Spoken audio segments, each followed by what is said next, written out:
it. All right, welcome everybody to this special episode, a new show we're doing called Weekends with the Outlaw. I am the Outlaw, John Rocha, and my special guest is Video Drew. For those of you who are already in here a little bit early, Drew is going to take over for a few minutes. I got to handle some things. I had a Cinephiles recording that ran a little bit late, but when I come back, we're going to jump all into this stuff. So I leave you with the great Video Drew, and I will be back in just a few minutes. Take it away. Hi guys, this is Video Drew, and we're here to do a makeup tutorial today. We're going to be learning how to put on makeup. If anyone's wondering how I did such a costume change between this and Schmoedown's, magic. How is everybody today? I can't highlight comments, so that's not something that's going to happen. So I guess I'll just talk. What do they usually talk about on this show? Well, this is a new show. We can talk about whatever. Anybody reading The Stand again? No? You're all watching Contagion, but maybe you should read The Stand. The Stand's a really good book. It's as long as the Bible, and it's about twice as smart, and it's like 100 times more fun. And I decided that rather than try to watch Contagion, which is kind of like a weird, boring movie, I would watch The Stand. And that movie, or the miniseries, like holds up so well, so much better than actual coronavirus reality. Hey, level 2 trading. Hey, Aaron Books. The Stand is great. Here's the thing about The Stand is the beginning of The Stand opens and like somebody gets, it's like a facility like where they manufacture Captain Trips, which is like their version of the coronavirus. And the military is like swooping down on that shit so hard when there's like an outbreak. Like the guy gets to one town before like the military surrounds it and quarantines everyone off. And yet the disease still like kills off like 99% of the earth. Spoiler alert. That's fine. It's like the first half of the book. And miniseries. But like what's weird watching it is like that's supposed to seem so ominous, like our military did something wrong. But I'm like, yeah, we should have done that. Why don't we just quarantine? Why did we let everyone go everywhere? Why'd they let me leave New York and come to Los Angeles? It's gonna bother me that my lipstick's like this. Why'd they let me leave Los Angeles? It's been 14 days officially, so if I was sick, apparently I would have been sick already. So I'm fine. And you guys don't care where I am. I'm like on the internet as far as you know. It took my sister a year to read The Stand, Tim. It took me like an hour and a half. Weird flex, but Drew K. Stephen King's The Stand does kick. It's weird. A couple years ago when they did The Gunslinger, I remember thinking, that's a weird one to do. They should have done The Stand. Because it was like right after Trump had been elected. I still thought like, because it's the same bad guy. Randall Flagg is the guy that Matthew McConaughey played in Gunslinger, right? Like it's all interwoven. Someone can correct me if I'm wrong on that. I think there's like some intricacies involved in like the High Tower or whatever, the Dark Tower series that I've never read. But like I had to review once because I was reviewing Castle Rock for the AV Club. Anyway, how's y'all's days going? It's not a secret garage bunker. I'm literally live streaming from Eric Nerd Chronic's bunker. Garage. And I live here now. As far as I know, I live here now. It's weird. What was I saying? Oh, but I thought it was weird that they were going to make the Gunslinger into a series or into a film and not just try to make The Stand into a movie because it seemed like a perfect time. Like 4 years ago, it seemed like the perfect time to make The Stand into a series or a movie again. And now what happened is they were like in the middle of production with Skarsgård, I think is Randall Flagg, and they've had to like shut it down, which is like ironic because we could have just made that a couple years ago and we would have like had ourselves a new Stand that we could now look at and be like, oh, that's what's going to happen. Because my ass just had like a severe compulsion to go to Las Vegas recently.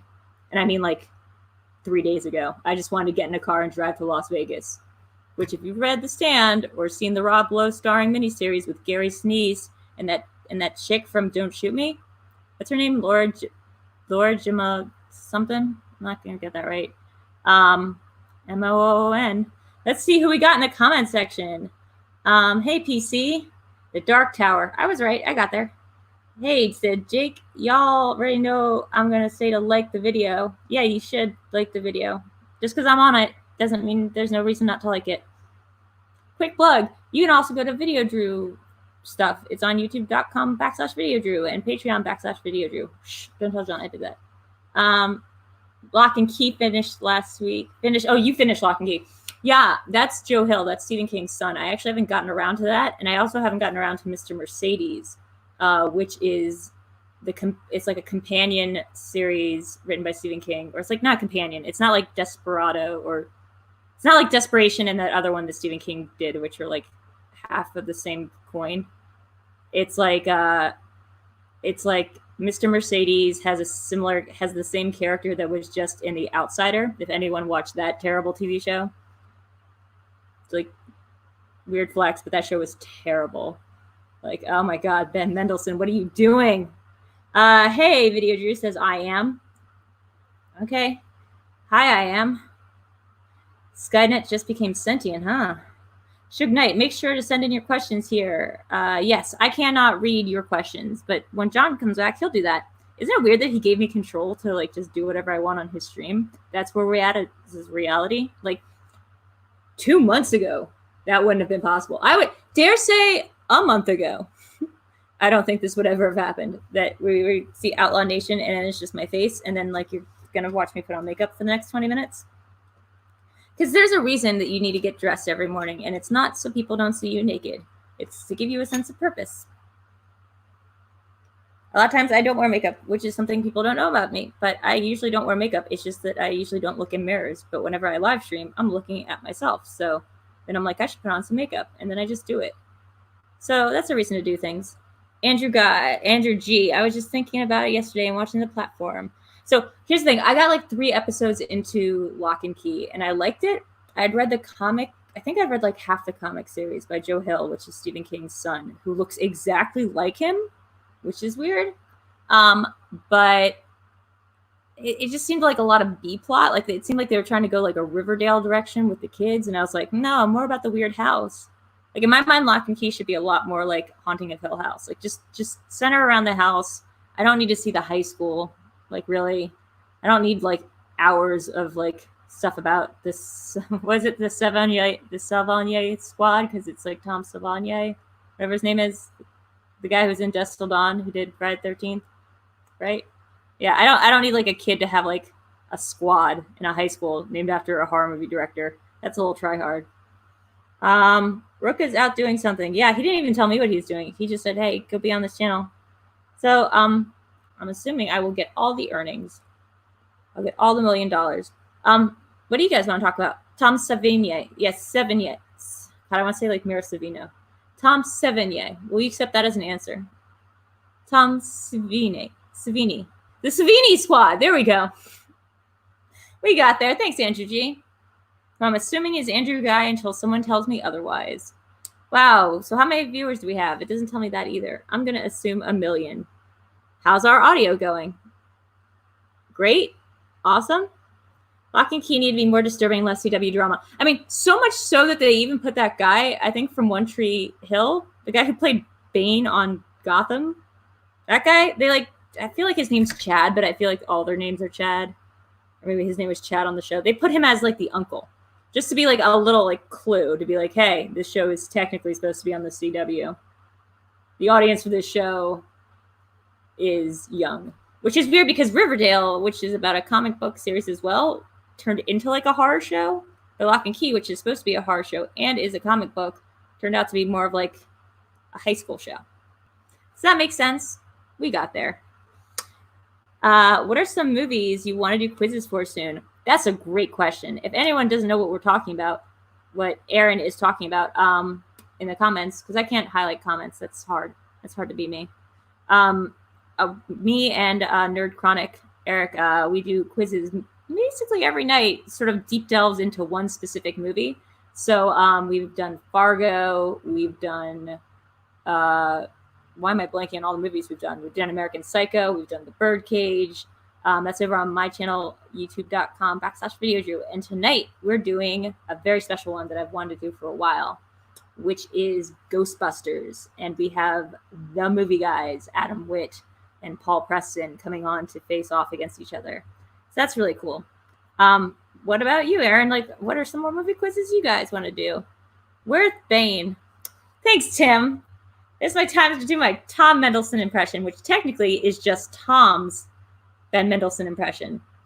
which is Ben Mendelsohn in Dark Knight Rises going, with Bane, because he's got a lisp, and it's not really funny to make fun of people with lisps, but it's really fun to pretend to be Ben Mendelsohn as Daggett going, with Bane. And if you like, you can go buy a t-shirt that says that, and it has Ben Mendelsohn on it, and Bane's in the background, like, behind some shrubs going like, hee hee. That's over on Tom, like, Gamefully Unemployed is the name of his Patreon and, like, web series and thing with your ears podcast, and they have, like, a TeePublic store. So go do that. Who else can I shell for? The uncle in Lock and Key was Aaron Ashmore, the twin of Sean Ashmore. Oh, that's who it was. Oh, it was the guy who was the twin of the dude who played Iceman in the X-Men films. That's not who I was thinking of, but that's crazy. Why didn't they just get Sean Ashmore, aka Iceman from the X-Men films? Why did they get his twin brother? Or did something happen to Sean? Which Ghostbusters? Great question. Oh, there will be video, Drew. Justin said, I turned on that horrible series, Letter to the King, the other day, and I was cleaning my apartment. I should probably read these in my head. By the time I was done cleaning, I was like, fuck it, I'll finish it. Welcome to my life. Horrible acting, story, and ending. That's how I felt about The Witcher. The movie guys do Ghostbusters. Outstanding. I know. Birdcage is awesome. Yes, Birdcage is awesome. We did Clue. That was a great one. Clue, which is one of my favorite movies of all time. Do you guys know who directed Clue? I will wait for somebody to write the correct answer in the comment section. You movie nerds, supposedly. I also can't read super chats, as far as I know. Like, I think I'd have to open this up the window. But yeah, look at all you not answering about who directed Clue, because none of y'all know that. Christopher Lloyd did not direct Clue. He was in Clue, so that's okay. Aaron Brooks, weren't you there for that quiz? Jimmy Olsen. Guys, it was not Frank Oz. I thought it was John Landis. It was John Lynn who directed My Cousin Vinny, which is funny because, like, those are, like, my two favorite movies growing up, was Clue and My Cousin Vinny. And I just found out it was the same guy who directed both. Anyway, this is just to prove y'all not as good as movies as you think you are, because you didn't know who directed Clue, which is technically, like, a board game movie, which is, you know, a thing. So in the news today, I finally know somebody who has coronavirus, which is weird. Jonathan Lynn, finally someone got there. Suge Knight, thank you. Yeah, so it's this girl that I did forestry research with when I was 20. So I don't know her that well. It's not like we hung out or are friends, like, in real life anymore. But I just saw her Facebook post that her whole family has gotten tested, and they've been tested positive, which is really intense, because up until this point, I don't think I knew anybody who had it. Like, I have some suspicions that I might have had it last month, and I have some suspicions about who I might have gotten them from, just based on how sick they were when we saw Birds of Prey, and then how sick I was, like, for after that. But like, that's never been whatever, because, you know, the testings kits, there's no way that you're just going out and getting tested. So I guess we'll never know unless I get really sick again, or maybe I'm immune now. Anyway, it's scary. I'm glad I got out of New York. Let's see what's said in the comment section. Oh, good. Hey. John's back. This will be a bright and cheery. Hi. What's going on, everybody? Welcome to Weekends with the Outlaw. I apologize. It took me a little bit of time. I was recording an episode of the Cinephiles for those who weren't here when we initially started, and I had to handle some business. So thank you to Video Drew for stepping in. And Video Drew, thank you so much for being my guest on Weekends with the Outlaw. How are you doing? I'm doing well. Thank you for letting me name this show. Oh, of course. I think it's a great idea. And I was like, all right, Weekends with the Outlaw. Why? Or Weekends at the Outlaw. The Outlaw. You're like, Weekend at Bernie's, you know? And it could be like Weekends at the Outlaw, too. And it's just like, if you're even more dead or something. Anyway, don't worry about it. I was holding on to the stream perfectly well and on topic, and it was great. Were there any super chats that we missed or anything going on? I don't think I can see a super chat. Okay. Let me take a look. That's the other thing. thing. If you missed anything. I'm turning on the Streamlabs now, so and let's see how many of y'all are in here. Got about 60 of y'all in here. I forgot that there was a team action show going on at 5:30. So that's my bad. Maybe we should have done ours at 4. Oh, well. We're all streaming content now. Wait, can I ask you something? How long did it take you to figure out the Streamlabs, dichotomy? Not too long. Once I start on something, I usually figure it out eventually, and it's a bunch of trial and error. And I think doing as many shows as I do, it makes me kind of figure it out quicker. Do you know what I'm saying? Sure. I have to kind of do a little more extra work on everything. So it's taken me a while. Like I like the hat tip. I like it. You kind of you remind me of well, I guess you could do either or, although I don't want to spoil it. You remind me of somebody on Westworld. Hey, like a character on Westworld. Are people like cowboy thing I've watched? I haven't seen the third season. Second season was crazy bad, except for that one Japanese Westworld land, the Samurai World. That was right. Cool. The Samurai World's always good. For sure. That's for sure. We do have a Streamlabs that's come through. 2 of them have come through, or one actually. It's called. It's from a movie Finobi. It says Rocha and Drew Union. I like that. Fun times. Be safe, everyone. #video drones assemble. Be good to each other. A little support and consideration goes a long way. Have a good night, John, Drew. Sincerely, Steve. How very kind. Yeah. Steve. Steve is a person that has walked me through doing every aspect of of all of this, and will literally. He's a tech person. He can take over my computer and make it do things for me. Wow. That makes it sound scary, but it's pretty cool. Yeah. Fans are awesome. Okay. Thank you, Steve. What have you been working on? What have you been doing today? What other streams have you been on? What other streams have I been on? Thanks. Yeah, no, that's a great question. I was doing. I've decided to rewatch The Stand. Stephen King. And do because it's time, right? If not now, when? Right. Dayenu, right? No, that's the wrong Jewish race. But because it was supposed to be the new miniseries that they were going to do with Alexander Skarsgård, but they waited too long, and now we're all just going to actually die. Actually be in The Stand, yes. Yeah, so I started thinking about The Stand because last week I was driving and I was like, I just want to go to Vegas, so bad, all of a sudden, and I was like, oh no, I think that means I'm the bad guy. That's where all the bad people. That's where the bad people want to go in The Stand. So I just started doing a rewatch on my Twitch, so that's fun. That's twitch.com/Video Drew. And then I also an hour in, right when Rob Lowe gets introduced as the deaf guy, deaf mute. Yeah.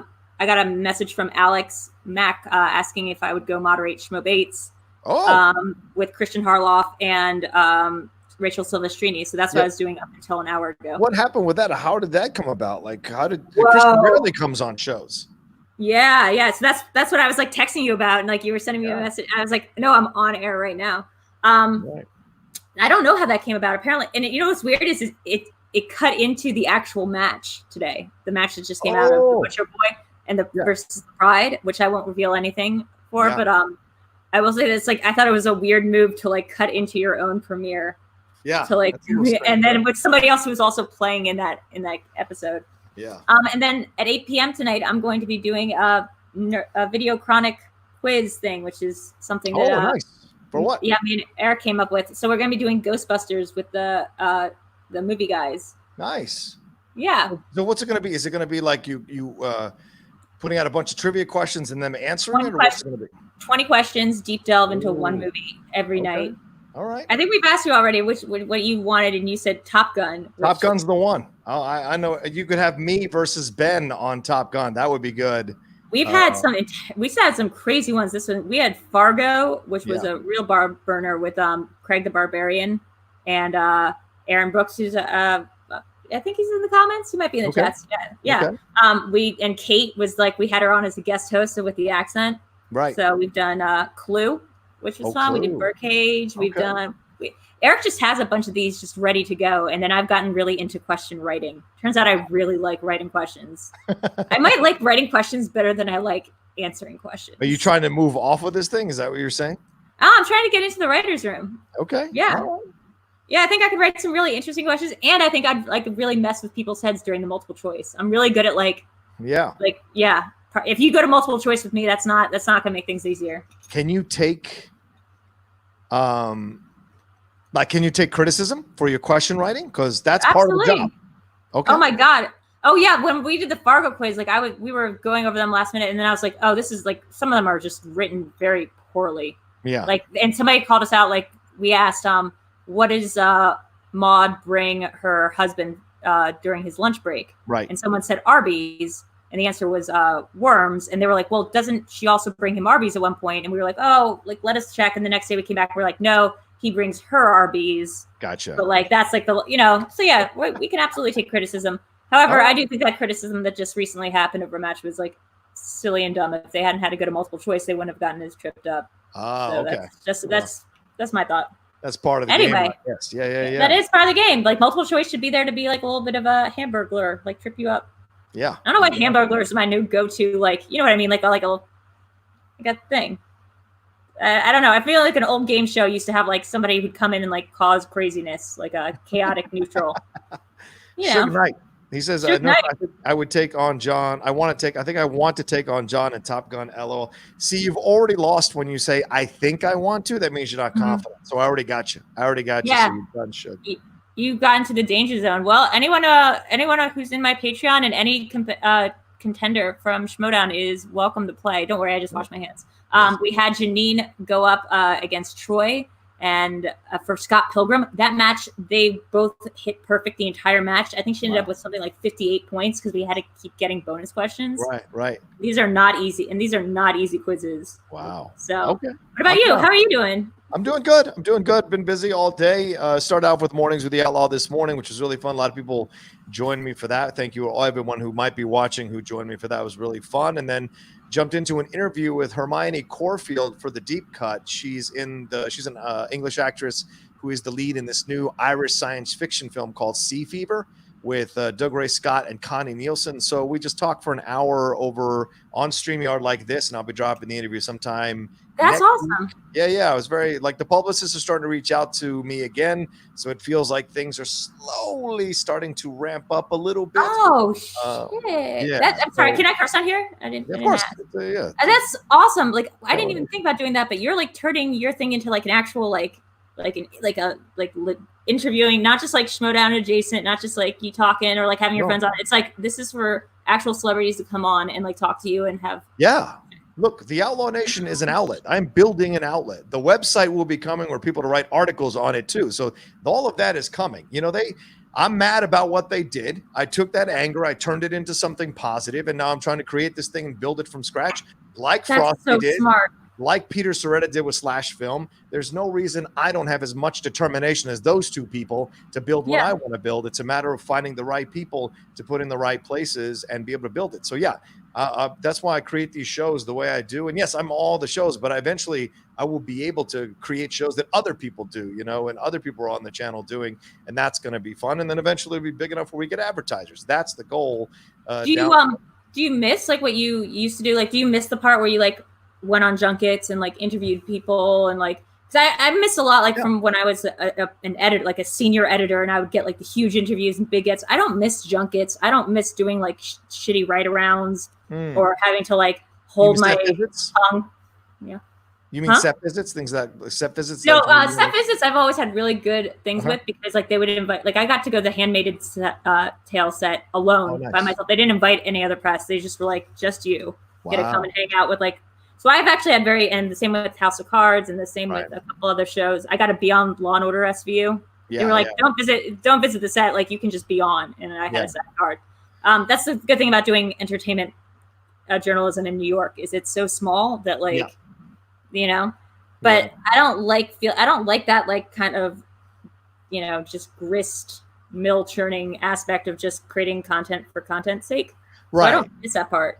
Well, I mean, the only thing I miss, to be honest with you, is that if I put an email in, it gets considered more seriously than now, because I'm still building. I don't have like that other, like Collider does, like 500,000 subscribers. I don't have that, or SEN does with 300,000 subscribers, or almost 400,000. I don't have that. So I'm still building. So the publicists look at me as a micro influencer, and so certain things will come my way and certain things won't. It just depends on the situation. Like I just got a 1917 mailer. I'm going to do an unboxing for that for tomorrow. So those things happen, and then I get pitched people by publicists, and hopefully I get a chance to interview more and more people as they see how I work with them and how I do with them, because I just send them samples of my stuff. So it's all building from there. And the sports show is happening. The pro wrestling show is on here already. I'm going to be doing way more reviews and trailer reactions on here on the show or on the channel. What's been a positive, though, is having people like the Real Rejects really step out and guide me and give me great advice about what to do with the channel. And I like to learn quick, and I love that I have a great team behind me like Jake Yacovetta and Wiley Todd and John Mariano and people like you who want to John and Jake, I mean, it's funny. I've been out of this game a little bit longer than you. At both at Collider, but before that, I was I was the senior entertainment editor at a print publication. So what I did, this was just my hot tip that I gave Vinny, I think, when we started working together, was get yourself, invest in an IMDb Pro account, because that will give you the name of everyone's publicist. Yeah, and then just start developing relationships with the publicists, not necessarily with the subjects. Right. Because the person who has one client is going to have like another client down there. You did this. Person who gave me Evan Peters gave me Armie Hammer, and then she came to my birthday party, and then she gave me she handed me off to her bigger publicist. So that was just, as an editor, that was like my behind the scenes pro tip. I never really considered. It's funny. I think post Collider and because of Schmoedown, I decided to go in a completely different direction in terms of this content creation. Yeah. Where I was like, I still need so much help in terms of the tech stuff, but I'm like, I'm going weird with it. I no longer want to be like Drew Grant applying for jobs. I want to have my own network and outlet, but not even necessarily interview people so much as just, do almost I have this idea for an alternate reality gaming aspect of it. Cause I watch a lot of these weird YouTube series that start off one way and then kind of twist, and they seem like they're about like a cooking show, and then they turn into something weirder, and then there's like reaction channels to them. That's like kind of the direction I want to do. It's a little high concept, and my brain also works very fast, and I like to learn things on the go, but it's very hard to hold my attention. So I'm not sure how much I can keep the span of an alternate reality game going. Yeah, but I understand. I have an idea for it. Yeah, so. Other than that, how are you dealing with the quarantine, this thing? Oh, I'm fine so far. I mean, I haven't got any symptoms or any issues with that. And my girlfriend and I, we take a walk every night around 7 or 8 o'clock when most people aren't out on the streets. So we go and walk an hour in our neighborhood. And we live in Beverly Hills, so we're very lucky. We found a decent place in terms of money. The rent is, we were very lucky to find the place we found, and we get to walk around in a kind of a safe neighborhood for an hour, and no one ever bothers. We only see people like randomly walking with their dogs, and everyone keeps their space. And so it's cool to do that. But I also will get in my car and drive 30 or 45 minutes just around LA just to kind of get out of the house. And it's when I went on Waze the other day, it was like, please don't drive. And I was like, wait, why not drive? I was like, that's the cool, not the cool thing, but that's, I would think, is one of the upshots of LA and why it hasn't been as bad as New York. Yeah. Is because you're in a hermetically sealed car, go drive where, maybe don't go drive wherever, because if you do have it, you don't want to spread it around. But of course feel free to drive if it makes you feel less cooped up. Right. Maybe. Well, I also think New York is worse, like you just said, because you have to take public transportation or a taxi, or you have to walk around amongst. And people sometimes in New York maybe aren't the most considerate in that and way. And they're real in your face. And everyone's smushed in. Look, I'll tell you, I left New York on a feeling. I left on a hunch about 16 days ago. I'm streaming from Eric's garage. I've been here for 16 days. It was before the free for all happened. I literally quit my job and left for Los Angeles because I was like, this is going to get. I just had sense. I was like, this is not a drill. This is not a joke. I was like, this is about to get bad, and I don't want to be in New York when it happens. Yeah, that makes sense. Yeah, but my sister's still there. I live with my sister, so she's still there. My family's still on the East Coast.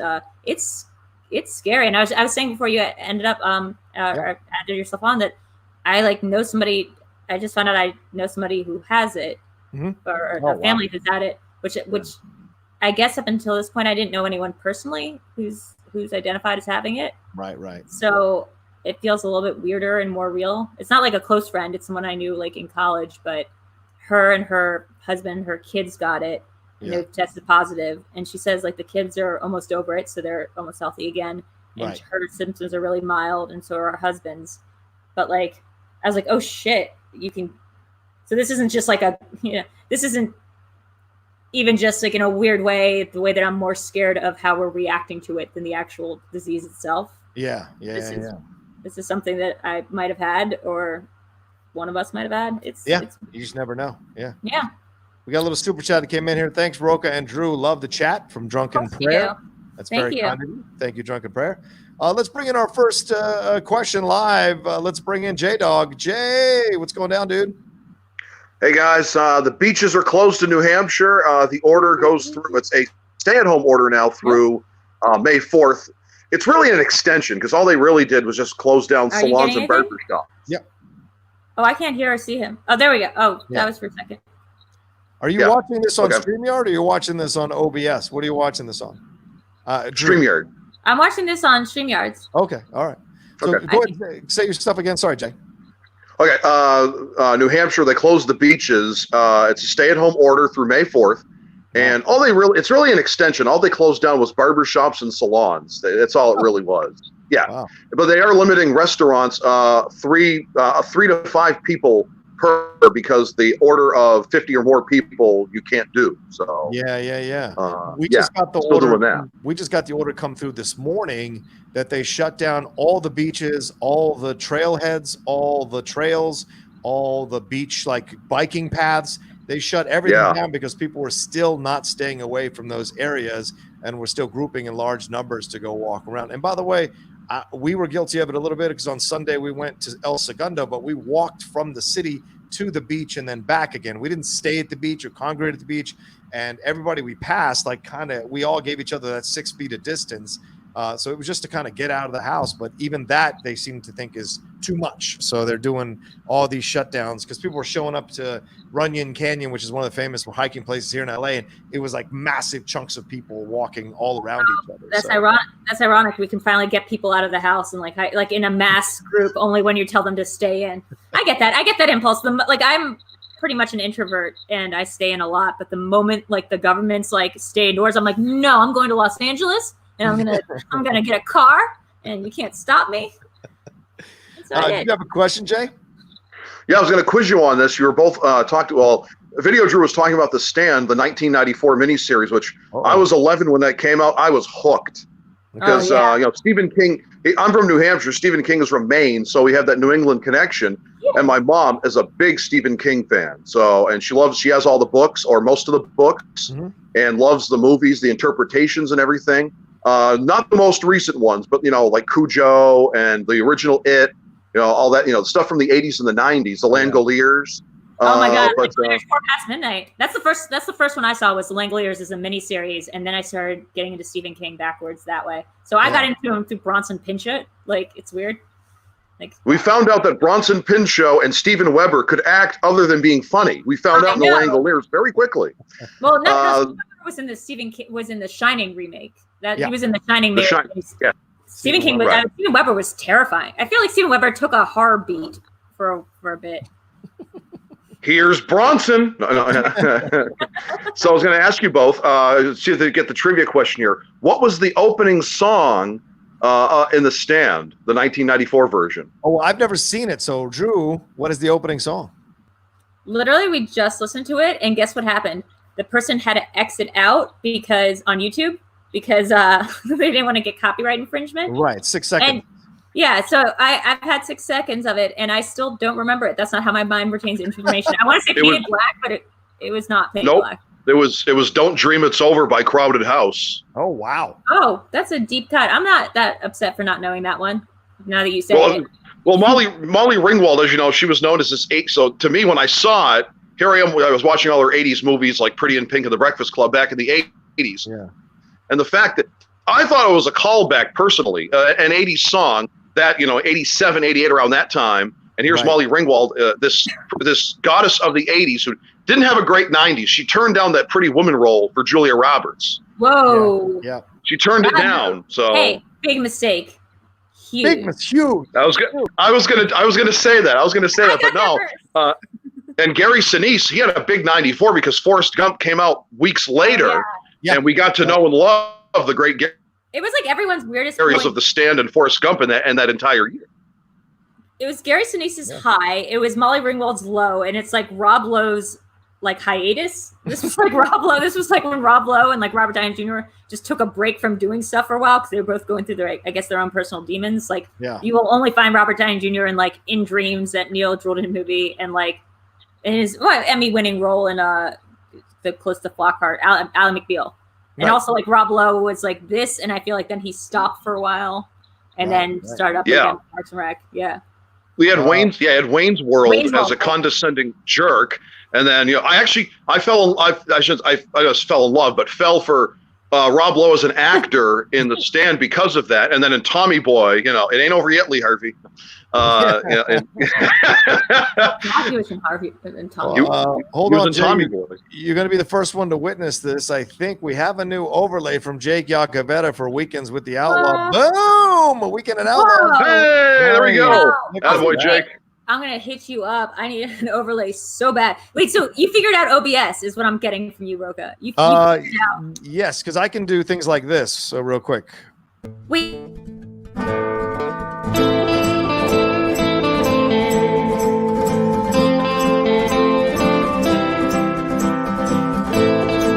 What the actual hell? Sorry.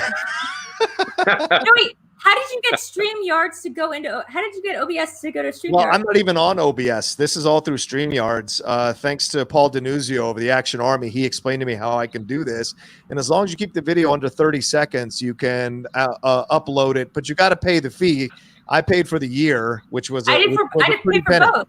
Oh. I paid for both StreamYards, or I didn't pay for StreamYards. Okay. Someone gifted me a StreamYards, and I have someone gifted me a Streamlabs, and I have StreamYards. I can't figure out how to integrate the two. Well, I can't bring up Streamlabs onto here yet, but I can certainly do Super Chat, and I could do the videos, and I can do the overlays and stuff like that. So, you need to get a switcher. That's so cool. Yeah, you're ahead of me. You're ahead of me, man.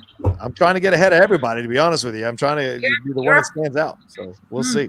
Now, you both have seen the movie Crash, right? Yes. Which one? Unfortunately so. Well, no, wait. Which one? Oh, yeah. Which one? Which one? The Holly Hunter one? Right. Or? My mind goes to Cronenberg.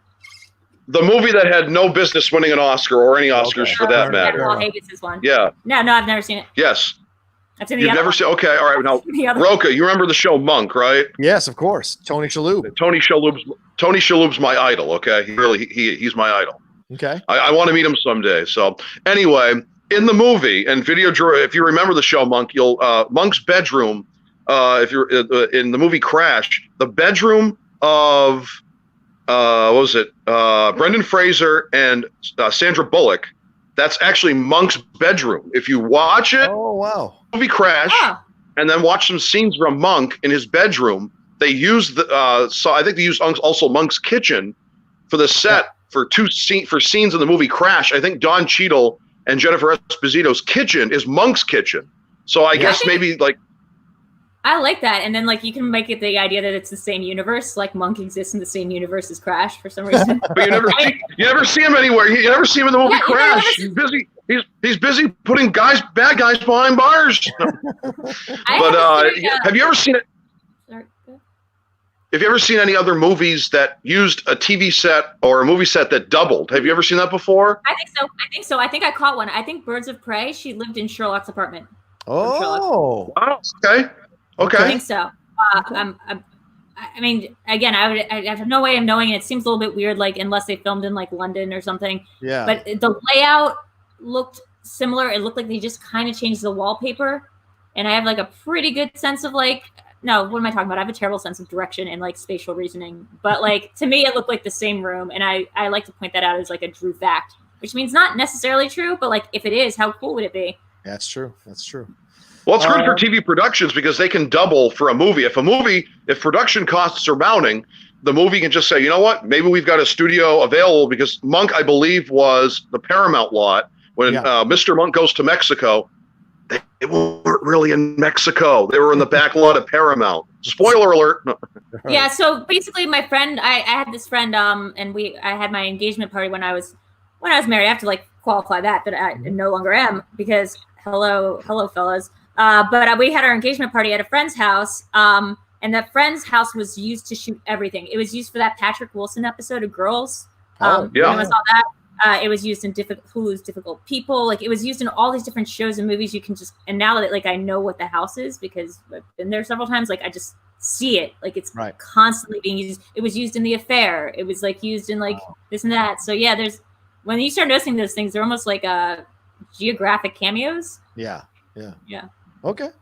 Cool, Jay. Thanks for And in the show Vegas, when Monk went to Vegas, Mr. Monk Goes to Vegas, they actually used the set of Vegas, and there's certain scenes. If you saw the show Vegas, there's like the Monticello Casino. I think meant like the way. They just used the set. That's smart. Yeah, they weren't really in Vegas. They were on the back lot of Paramount on the set of the show Vegas. So, but at least in your mind, they were in Vegas. Yeah, true. Very true. All right, Jay. Well, thanks for chiming in, brother, man. Always good to talk to you. Got to move on to someone else. You're the best, man. Have a great weekend. You too, brother. Yep. Be safe. Be safe, brother. You too. Oh, man, I've never been to Vegas. You've never been to Vegas? No, that's why I suddenly had a desire to go. And I was like, oh, that's where Randall Flagg lives. That's not going to be good. It seems like you'd go Vegas. You'd go to Vegas a lot. It seems like you would. I know. I feel like my energy's got big Vegas energy written all over it. Totally. Like, and I don't mean that in a good way. Yeah, I know. I think you'd get lost for like days in Vegas. People would have to come find you, and then eventually you'd show up and you'd have this insane story about how it all went. Yes. Right? That is, and I'd have like $5,000 in one arm and like a lack of $20,000. Like I'd have some guy's foot in the other. It'd be a Harley Quinn movie, basically. At Flashpoint Martha Wayne in Vegas. I like that. Well, to those of you who are watching, you can send in your Streamlabs and Super Chats. Don't forget to do that if you want us to answer your questions here on the show. But also, you can chime in live. If you go into the Discord for the Outlaw Nation, you can find that there and go inside there. And then you be brought up just like J-Dog was. And like we're bringing up Malcolm. Malcolm over here. Comments. What's up, Malcolm? I'm going pretty good. Not a lot to do with New Zealand completely on lockdown at the moment. So. Yeah, how bad is it in New Zealand, man? Tell me, what's the deal down there?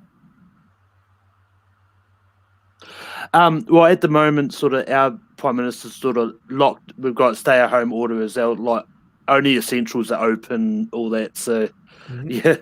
Oh, wow. Okay. Isn't it weird they haven't closed down the airports yet? Like, why haven't they closed down the airports yet?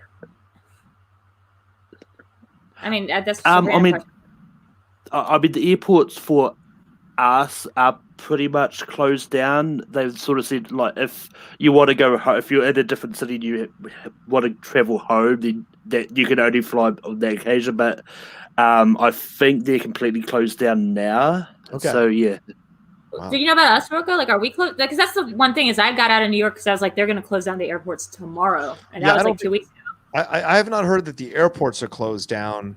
But I wouldn't be surprised that only certain flights are allowed out. I know that United Airlines is laying off people left and right, even with the bailouts.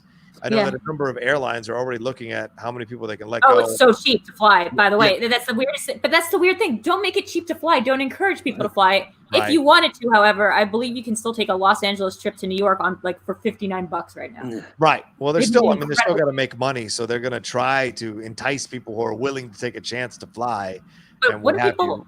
Restaurants need to make money. Everywhere needs to make money, and for the public good, they just can't right now. So why airlines? It just seems like a weird flex. I'll tell you this: I went to the Chipotle for lunch this afternoon, and there was 10 people in line.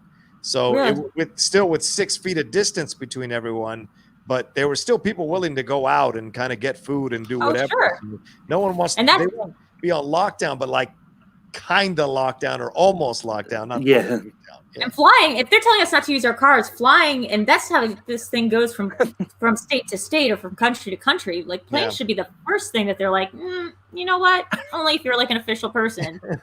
Like, not to bring back the stand, but again, like you find something and you shut it down. Like, I think our our dystopian vision was the government was going to come and shut this shit down, but instead they've just like kind of like they've been like laissez-faire about the whole thing. Like it's just whatever capitalist. Thing wants the most amount of money, they can keep going. It's nuts. I need to get my mom down to Texas ASAP, but I'm worried about her. She's damn near 70. She's damn near 70. Texas is pretty safe, I think. Last time I checked, Texas is one of the better ones because I think there's so much space. Last time I checked, there was very few Malcolm, did you have a question, brother man? I did, but first I'll bounce off what J-Dog said about shows using the same set.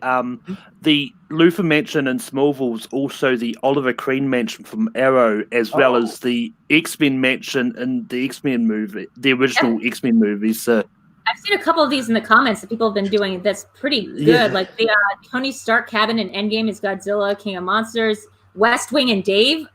That makes sense because they're both Sorkin. Like you just reuse the set if you're the same guy. Yeah. That's a cool one. But talking about TV shows, what are some of your favorite TV shows that you like watching? Oh my God. Sorry, you go first, Rocha. No. Well, I mean, like right now, I've said this before on a number of shows. I mean, my girlfriend and I are pretty much on the Anglophile kick, so we're watching a lot of British shows. We're working our way through The Tunnel right now, which is on PBS SoCal here in LA. But it's a British show with Clemence Poesy, the French actress from the Harry Potter movies, the head Beauxbaton. She's the head Beauxbaton, Clemence Poesy. Fleur Delacour. Yeah, Fleur Delacour. And then Stephen Delane, they play. He's an English detective. She's a French detective. And so they solve these crimes that occur connected to both countries. So they solve the crimes together. In the first season, it's about a person who was found in the English tunnel where one half of the body is to another person and the other half of the body is to another person. So they have to figure out who this is and what the murder was all about. And then the second season, it's about this plane that's been taken down from the skies electronically. So they're trying to figure out who took the plane down and committed this terrorist act. So that's what I'm into now. And of course, my girlfriend loves that RuPaul Drag Race. And so we're watching the UK season 1 as well. The UK season? There's a UK here. They just dropped season 1 on the VH1 app on Roku. So we're watching. Do you have BritBox? Is going to be my question. Yes, I have BritBox and Acorn. Oh my God. So Inside Number 9 is like legit. Have you seen that? That show is so amazing. Oh my God. The first show or a regular show? show? It's basically like Alfred Hitchcock Presents, as if Key and Peele did it. It's by these two British sketch guys, Steve Pemberton and Reece Shearsmith. They're like kind of underground sketch British guys. They used to have a show with not Stephen Moffat, but the other one who co-created Sherlock, who plays Moriarty. And every episode is a different tone. It's a different style. It's a different cast. It's episodic. It's anthology episodic. So it's like self-contained episodes. Yeah. The only thing that stays the same, and they have different narrative hooks. Like each one twists in a different way. But one will be comedy, one will be really sad, one will be whatever. But they're all sort of got this puzzle box trick to them. They're narratively told, like stylistically. Each one is its own individual thing. It's unlike anything else I've ever seen on television. Wow. What are you watching down there, Malcolm? What are you into right now? I'm loving all the superhero shows like Arrow, Flash, Legends at the moment. I've also loved a lot of British shows like Blackadder, Little Britain. I love Little Britain. Yeah, I mean, a lot of my favorite shows are bound to be all over the place at the moment, with the production being halted on just about all of them. So yeah, well, luckily we built up so much content. Luckily, everyone's like, we never have enough time to stream everything. Well, now's your chance, fuckers. Like, go ahead. Like, now we'll catch up. Oh yeah, no, I know that's kind of one of the reasons why I want to reserve Thursdays, which is one of my lighter days with the schedule I'm on now, for my review days. So I will watch something in the week and then review it on Thursday and drop the review on Thursday, because that's kind of what I'm making myself do, more reviews to get just to get better at it. And so with all the time we have to watch this stuff, this is what I want to do with my time as well, and catch up on things I've always wanted to watch. Yeah. We have so much time. You would think I've been watching more movies, but no, generally the same amount of movies. And then also Tiger King, that show on Netflix. So crazy.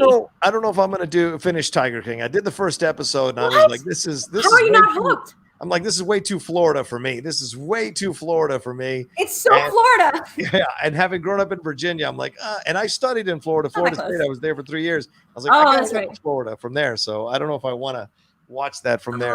That show is just so up my alley. Every year I buy the collection of best written true crime stories. Like they have a compendium, like America's best written true crime, the local papers.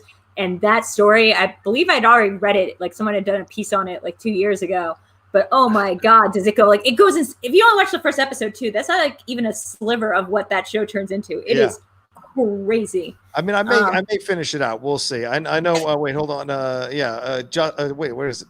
There it is. Justin Towns. I know it's Oklahoma. I know it's set in Oklahoma. I'm just saying it feels very Florida. It's set in Florida. Huh? It's set in Florida. It is? Oh, I thought it was the guy's in Oklahoma. He's in Oklahoma. There's one guy. So one of the cultists with the big cat sanctuary is in Oklahoma, and then the other two cult leaders with big cat sanctuaries are in Florida. Yeah. Okay. That's what that show is. Fair enough. Yeah, it says Winewood is in Oklahoma. It says MK Songbird, but the other stuff is in Joe Exotic is in Oklahoma? Yeah. Joe Exotic I thought was in Florida. Well, anyway, they definitely do a map at one point, and Florida has a bunch. Yeah, absolutely. All right, Malcolm, thanks for checking in, brother, man. We're going to move on to another person. You're the best, dude. Stay safe down there in New Zealand, man. Oh, yeah, the crazy chick is in Florida. There we go. Yeah, the crazy chick's in Florida. Yeah, the one with the cat, all the cat. Okay. Who killed her husband? I mean, don't spoil it. What's wrong with you? Yeah, sorry, it happened like a decade ago. There's no proof. Yeah, like I knew this person. Come on, Drew.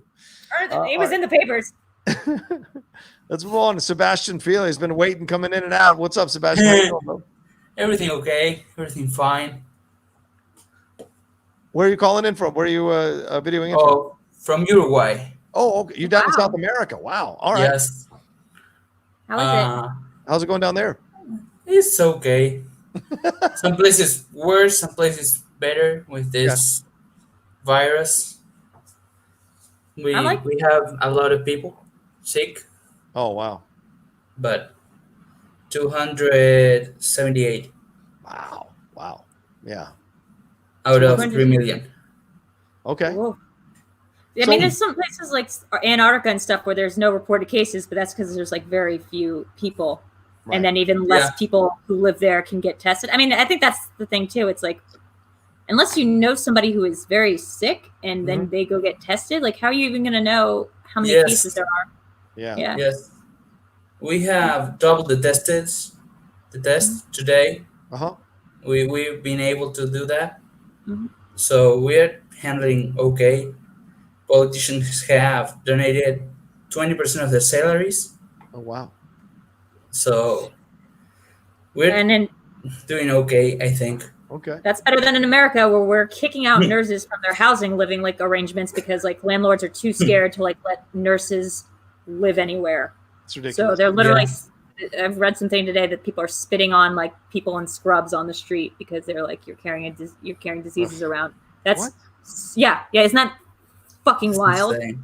Like insane. The people who are saving our lives are getting kicked out of their homes and not being allowed to like stay in Airbnbs or hotels. Yeah, it's weird. It's scary. It's changing everything. Work, everything. Everything is changing. We don't know how. What do you do down there, Sebastian? What do you do? I'm freelancer. Okay. Video editing, graphics, 3D animation. Nice. So maybe you can do a little Weekend at the Outlaws, a 3D animation intro. That'd be perfect. Or Video Drew animation. Also overlay. Also, to teach me how to make StreamYards, go to the OBS. I don't know how to do that. First, go to YouTube. I'm not good at YouTube. Here's one thing I'll say is I definitely had a panic attack like pretty recently about it, and I think it's getting hard, or it is hard to separate having a panic attack about getting sick versus having a panic attack about how the world is changing. Yeah. Right? These are like they're kind of two separate issues.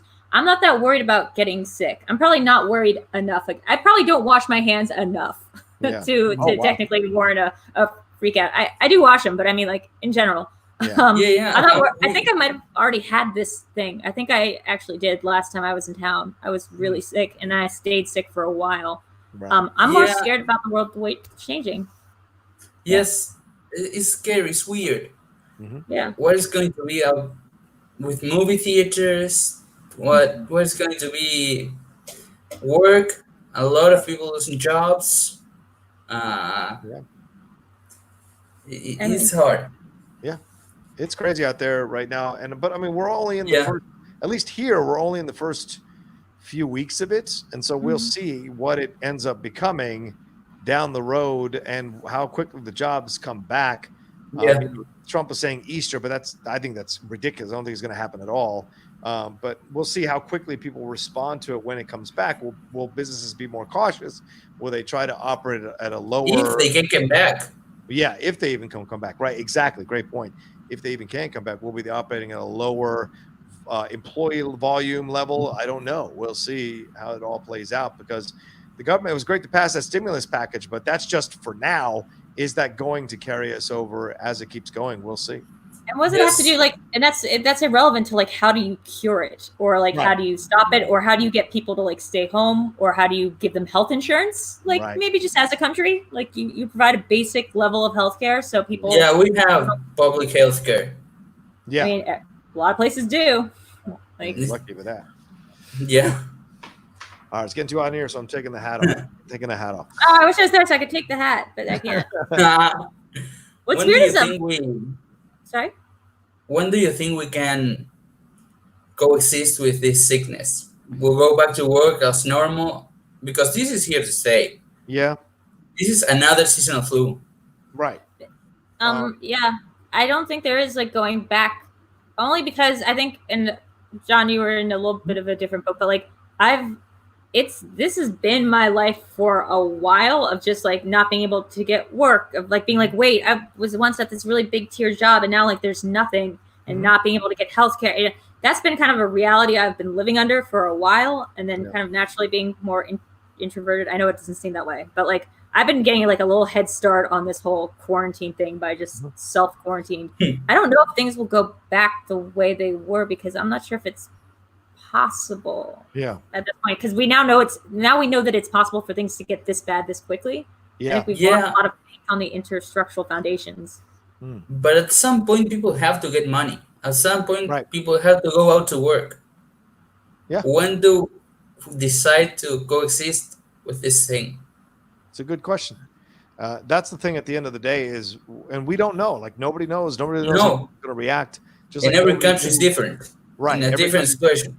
Exactly. And what a lot of people fear, that I've been seeing on the internet from other countries and our country as well, is that the people in power will use this as a way to, when the businesses come back, to kind of take control of those businesses, or make it I don't know, just be in charge of it in a certain way where they decide how it comes back and they decide who gets. Oh, well, we're already doing that. I'm actually more scared that they're going to use this to make Trump president for life. There's going to be no 2020 election because Well, yeah, already they're saying how can we have elections when people are afraid to leave their houses? How legitimate would that election be? So, LOL, if he was smart, he would just be everyone has to stay home way past Easter instead of being reopen everything. True. But the Democratic governors are trying to, or I'm sorry, the Democratic races that are about to happen, they're trying to make these places vote remotely. But in some of these states. They have to go through a Republican-controlled legislature. So it's these are Democratic primaries, but will the Republican-controlled legislature approve them being able to vote electronically or from their homes? We'll see. And that's such a bad call. That's literally how I thought before Trump was elected. I was the only way he's going to get elected is if people can vote from their phones, the way they would do for American Idol. If you can vote from your phone, the barrier to entry is way too low. Yeah. Plus, we already have a massive hacking scandal in this. No. Oh gosh. Oh no. It'll just be the worst. Yeah. That's We'll definitely keep an eye on it, Sebastian, man. Thanks for chiming in, man. Really appreciate it. You stay safe down there, brother. Of course. Logging down. Not an official lockdown. No, not obligatory. But lockdown. Well, good. So I'm glad you're handling yourself, man. Yeah, man. We're doing fine. Oh, good. All right. We'll talk to you soon, man. Take care. Same. Bye. You know what's weird is that I just keep waiting for there is no military coming in forcing us to quarantine. Nobody's forcing us to quarantine. Right. None of the you can technically just go do whatever you want. I thought in every doomsday scenario, including the stand, the military comes in and someone's coming door to making sure going on the streets with guns, being you can't leave your house. This is more we don't want to get sick, so we're all just staying in. Yeah. Technically, I'm around more people than ever because at Eric's place, he has 4 roommates, and I just live with my sister and 2 upstairs neighbors. So technically, well, I have this garage to myself, but technically, I'm around more people now, which is so weird. Yeah. Weird move. Well, let's hear from Calvin. Calvin, what are you doing? What are you doing down there? Calvin, what are you doing? Smoking? What you doing? Come on, man. Oh yeah. You caught me. You caught me. Anyway, That's one thing. By the way, that's still allowed in Los Angeles. That's one essential service. They're still like having like along with the pharmacies, they still keep the dispensaries open. Wow. Because medicinal. Yeah, I guess so. yeah, but I'm not smoking marijuana. Oh, okay. I just assumed. Sorry. Anyway, let me put this out real quick. Oh no. Video Drew, I wanted to ask you, how did you? Hopefully, I don't break up on you guys on Wi-Fi. Mm-hmm. And I heard that wasn't good for StreamYard, whatever. Anyway, I wanted to ask Video Drew, how did you come up with your character for Schmoedown? Good question. Oh, great question.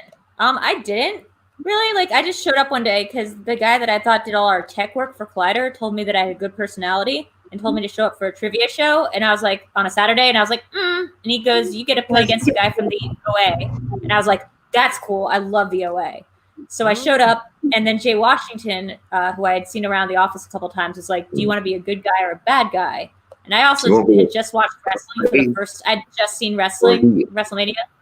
Yeah.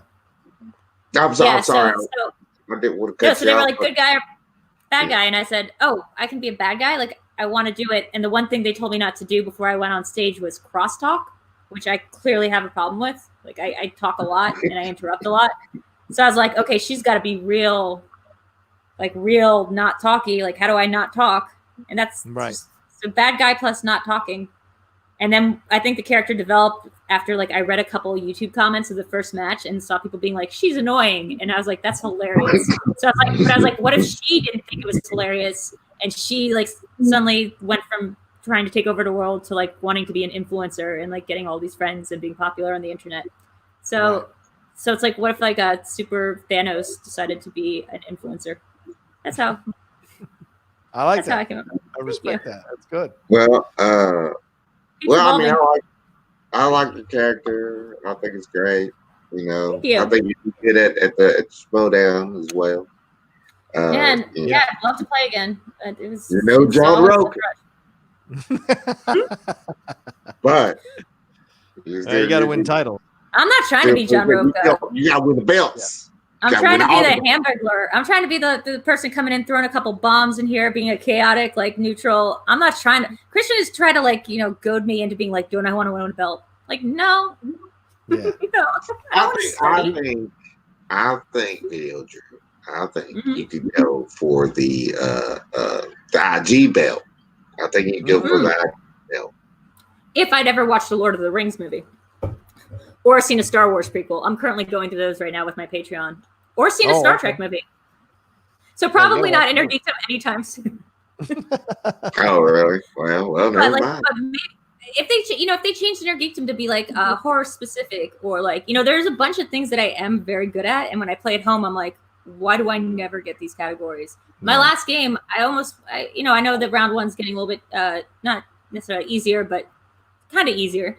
I went for almost perfect, and I tripped up on a really stupid easy one that should have been obvious. And I'm really good at sort of gauging the wheel on round two. Our first match wasn't a very good indication of that, but the rest of the wheel would have been perfect for us.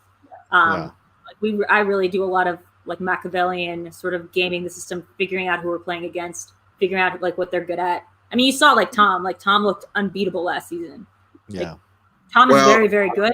There's a reason. I hate to cut you off. I like what you said there. What's something that they should do.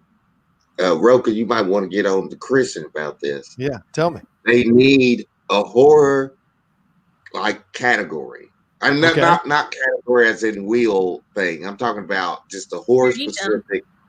Yeah. Last year there was a Patreon match that I participated in that Mark Andreyko and Rachel Cushing wrote the questions for, and I did not win. And I was last place, spoiler alert, but the questions were so good. They were great questions. They were all intertextual, not what year or especially because horror doesn't win Academy Awards. It was all, and it wasn't so much who played. It was Inner Geekdom. It was how did so and so escape? how many things does it, like what is the name, of so and so's. It was all like textual questions. I love those kind of questions because it makes you actually had to pay attention to the movie. Right. Yeah. I'd like to see that. I would love to see that. I'd love to see like a horror specific category, and I mean like Video Drew, I'm sure could do well in that category. Riley would kill it in that category.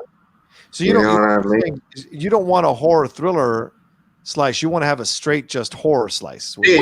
I'm talking about just straight up. You know what I mean?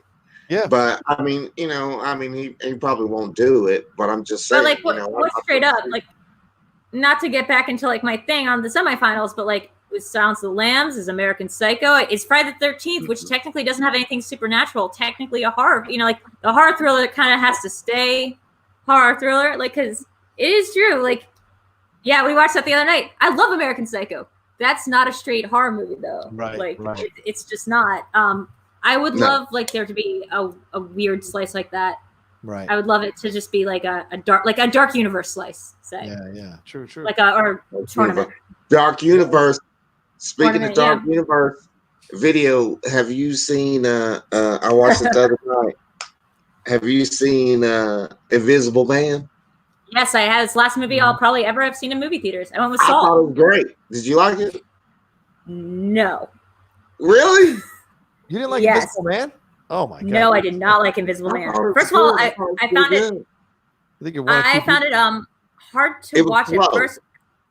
At first, I found it hard to watch just because having gone through something traumatic, like if you've ever been like in a traumatic situation, I found it like uncomfortable to watch at first, and then I fell in the second and third act that it fell into like a sort of it's good. It's just not as good as Upgrade. Like Lee Winnell was able to like get over some of his Lee Winnell plot device issues, right? Which is just like paying too much attention to plot and not enough attention to the character work. Like I needed to know who that guy was. Was that the sister's boyfriend or ex-husband? Who the fuck was that guy? Like no one's relationship was explained. Why was the sister aware was she aware that her sister was dating this maniac? Why did Elon Musk apparently why was he able to do all that he did?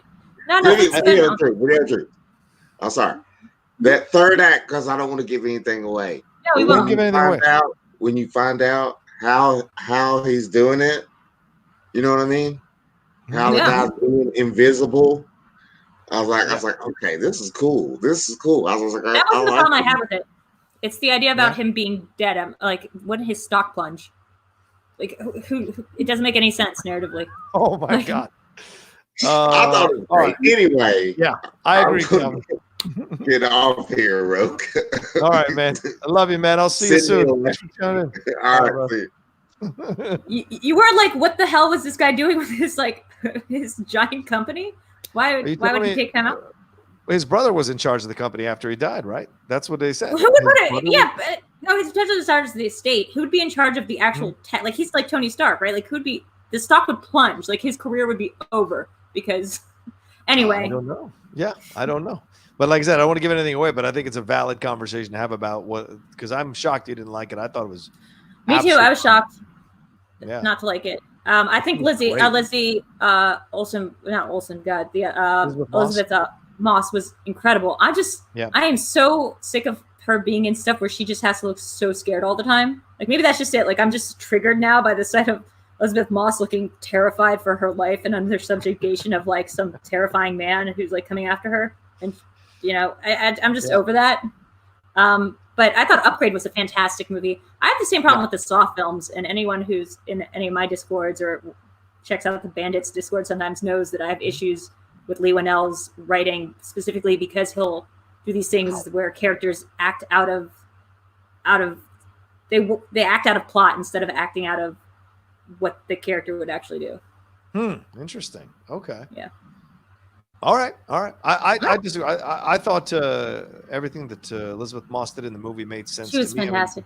We see so many people who are involved in these relationships and they can't get out of these relationships for whatever reason, and even family members try their best and can only after a while you just resign yourself to the fact that if that person ever finally makes the full decision, then I will drive a car down a road late at night to help them do it. She was not that. She was her character and how she was written and how she was portrayed was incredibly. It was almost too realistic. Like it was incredibly good. That part made me uncomfortable and like whatever. But I thought that was the best part of the movie. Yeah, it was more like how everything worked around her. Like it's almost like she was thought out and nothing else about any of the other characters was really thought out that well at all. Interesting. The brother like didn't make very much sense to me. Like the boyfriend didn't make much sense. Like I said, the relationship between the sister and that other guy, or the relationship between like what. And they keep talking about the sister like she's a cop, and they say that she's very cop-like, and the other guy is a cop, but apparently they weren't cop partners. Like it's confusing. It's confusing in a way that shouldn't have had to be confusing. Yeah, I hear you. Let's see here. All right, what else do you want to talk about? I should probably wrap this up in the next few. We've been in over an hour and 10 minutes. So really, it's this. I can just keep talking forever. No, Lord knows, I know that. Hey, so I told you the other day to get Broadway HD so you could watch Sweeney Todd, but you said it was all on YouTube. So that's the thing that I went on the Broadway HD and there was nothing on there that I mean the Sondheim ones, there's only 4 Sondheim. How can you have Broadway HD and not put Company on there? Which company? I mean, the Neil Patrick Harris one, or the original cast one, or the Rule of Sparza one. Put that one on there. That's oh my God, Rule of Sparza was so good. Or how about the cast recording that they did a documentary now parody of? Oh my God, that parody was brilliant. My friend James Urbaniak, who I stayed with last time I was in LA, played one of the 2 Sondheims in that. My favorite line. Yeah, he was. There was 3. There was Taran Killam, Mulaney, and then the third one was Urbaniak. My favorite line though was Taran Killam was like, "She'll be back. If there's one thing I know, it's the women in the immediate future." It's like amazing. And also the song, like you can just tell that that Mulaney loves music. Like he loves Sondheim specifically. Oh yeah. Him and Jake Gyllenhaal exist on another sexuality spectrum where there's like gay, straight, and then there's whatever John Mulaney and Jake Gyllenhaal are, where they can like love Sondheim. Yeah. That much. I mean, look, I love Sondheim. I'm as male as they come. I'm as I know something I would not have expected about you. Like that you love Sondheim as much as you do. I'm massive really into musicals, and so I mean, like big time. Like Into the Woods is one of my favorites. That's mine. Yeah, the conversations they have, because the reason I like Sondheim, and I won't do Weber. Like Weber's not my cup of tea, but Sondheim because Sondheim speaks about like actual real things that are happening and speaks about them from the guts. Like Shakespeare. Shakespeare writes for people might not believe this, but Shakespeare writes for the lower class. He writes for the lower class. He writes about the upper class, but he writes for the lower class. And the same thing with Sondheim. Sondheim writes for the lower class to understand, but in an elevated fashion. And I think for the longest time, I didn't even know about other Sondheims except for Into the Woods, and I just spent my entire life like loving and like memorizing and knowing all the Into the Woods. And I knew that he had done other works. It's just like to this day, I don't know Sunday in the Park with George or Merrily They Roll Along that well. But like, I think it went like Into the Woods and then like Sweeney Todd. And when I found Sweeney Todd, I was like, what? And then like I found like songs here and there, and I got into Company sort of through Not Getting Married Today, which I like sang in my head consistently up until like my wedding day. I think like I was like not getting married. Please God, I'm not getting married. You know, like it's. But he does write these songs. I think Into the Woods is like specific though, because as a child I understood it, but every stage of my life, like I understand it through a different layer. And I feel like right now I specifically understand it through like that third act layer of like, like no one is alone. Things are bleak, but like, it feels that third act. And it feels like the third act, man. I don't know what to say. I used to, Barcelona. Oh yeah, Ryan Craig. This is my favorite Sondheim song from Company, Barcelona. Oh my God, Barcelona's pretty good. I love Ross Barca. I've been dying to do a duet of Barcelona at karaoke someday, some point. You and me. All right. If it's even on there, I rarely ever see it at karaoke. Twitch has a karaoke function. We literally could be doing this right now if you were over Twitch. Yeah, they have like a Twitch. They have a separate app where it's just because unlike YouTube, you can play whatever songs. Wait, we could do karaoke on Twitch? Mm-hmm. It's like a whole different app that you download and you do karaoke, and it's crazy cool. I haven't done it yet, but I've seen cool people do it. I may finally join Twitch just to do this. Right? But yeah, Sunday in the Park with George is fantastic. I mean, the Jake Gyllenhaal, there's only a couple of the tracks online, like you can see them live. I think the whole thing is online in terms of the songs themselves, but there's no video. But there's only 2 videos of them actually doing it like on stage live, and that's what I think is missing. Because if you're gonna tell me Broadway HD, then motherfucker, you need to put a lot of shit from Broadway that I can watch, and I'll pay the yearly fee. Because I will enjoy seeing these plays or these musicals that I didn't get a chance to watch. You know. Did you see Gyllenhaal do Little Shop of Horrors with Ellen Green? They read it on stage. Oh yeah, and then too. Yep. And then Taron Killen, I guess, also like loves musicals. I love how much these guys love musicals. But my whole point was that documentary. Now it sounded a lot like Company. Like they were able to create songs that sounded. Like while parodying Sondheim, also sounded exactly like a Sondheim song. That's impressive. Well, it's like what's A Mighty Wind? You see the folk songs they were able to create just for the movie, and you're like, these are like phenomenal folk songs. But imagine doing that for like rap. Like imagine like trying to like I think probably Lin-Manuel Miranda might be able to do that, and no one else. Like do like or like what's the one with what's his name? It's kind of parodying the Johnny Cash movie with John C. Reilly. Oh yeah, come on, Joey Cox, like Walk the Line, kind of. Walk hard, yeah. Walk hard. Walk the line's a real one. Yeah, but that documentary now, I mean, the old woman who keeps going out to get her eyes fixed. No, Paula, whatever. I fall, was that Paula Pell? Yeah, that's right. I fall on the ground. Oh my god! And it sounded exactly like the song it was supposed to sound like, which was raise a glass. Yeah, here's the ladies who lunch. Here's to the ladies who lunch. Everybody laugh. I can't wait till I get Patti LuPone age. Basically, my entire life I've been waiting to get to Bernadette Peters age, and then I found Sweeney Todd, and I'm like, nah, Patti LuPone age. That's where it's at. I've had a crush on her for 3 decades. Patti. Yeah, I got to meet Bernadette Peters once, and her hair is really like that. And, I saw her perform once a couple years ago or 3 years ago at Marina Del Rey at an outdoor concert by the water. She was just standing there. She was like, they set her up on some kind of stage that they set up on a hill, and people. It was a free concert, and people just showed up. It was because I think they were launching the boat progression that they do boat parade. Yeah, over there. The regatta. Regatta. They had her there, and she sang like for an hour, and then that was it. But you got to see her live. I was going crazy about it. I don't know. I can't see exactly the amount of viewers we're losing by just talking about my favorite subject, which is musical theater. But I mean, I really do appreciate it. I hope that like the idea that like only girls and gay guys can like musicals is kind of changing because of like so much of the Disney stuff is good. Like so much of like when I was watching Frozen 2 last night, and I was watching it with a bunch of dude roommates of Eric's, and they're like, "Oh, the music's pretty good," and I was like, that's the guy who did Avenue Q and also did like, and that's the songwriter who did Book of Mormon, Is it worth it? Did you like Frozen 2? Is it worth it? I didn't love it, but my hot takes are not generally that great.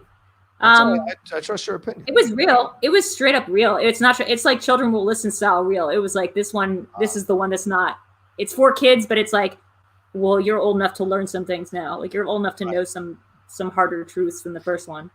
Yeah. What do I have? I don't have it on this. This is the new computer, so I don't have my musical theater playlist on here. But Rent is one. I saw Rent in London with the original cast. Yeah, with the original cast? Yeah, in '98 with Jesse L, with Anthony Rapp, with I don't remember if Idina Menzel was there or not, but the guy who played Roger. The guy who played Roger, he was in it. Adam something. Yes. Or Roger or Adam something. His name is Roger because you know why? Because Roger Bart was like in part the inspiration. Really? Isn't that weird? Yeah. Well, that's what Roger Bart told me. He might be lying, but like he says that he was the inspiration for Roger. I thought Roger Bart was gay. He's not. He might be. I mean, it's weird that Roger as a character has AIDS from his girlfriend. Because the IV drug use. But right. Also, wait, that can't be true because of the way that I met him. So I don't think that's true, actually. He just seems very gay.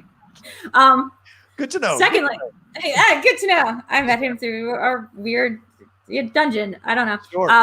But I was going to say, my first name in high school, my instant messenger name was Rap Girl with 2 P's because I loved Anthony Rapp so much. And everyone thought I liked regular rap. And I was like, no, very different. Very, very different. I don't mind. I like Anthony Rapp, but I didn't like him in Star Trek Discovery. I do not like him on that show.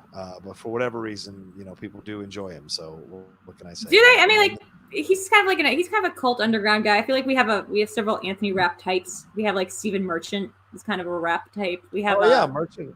Yeah, I can see there's somebody else who looks a lot like him, whose name is escaping me right now. Jimmy Simpson is another kind of Anthony Rapp looking type.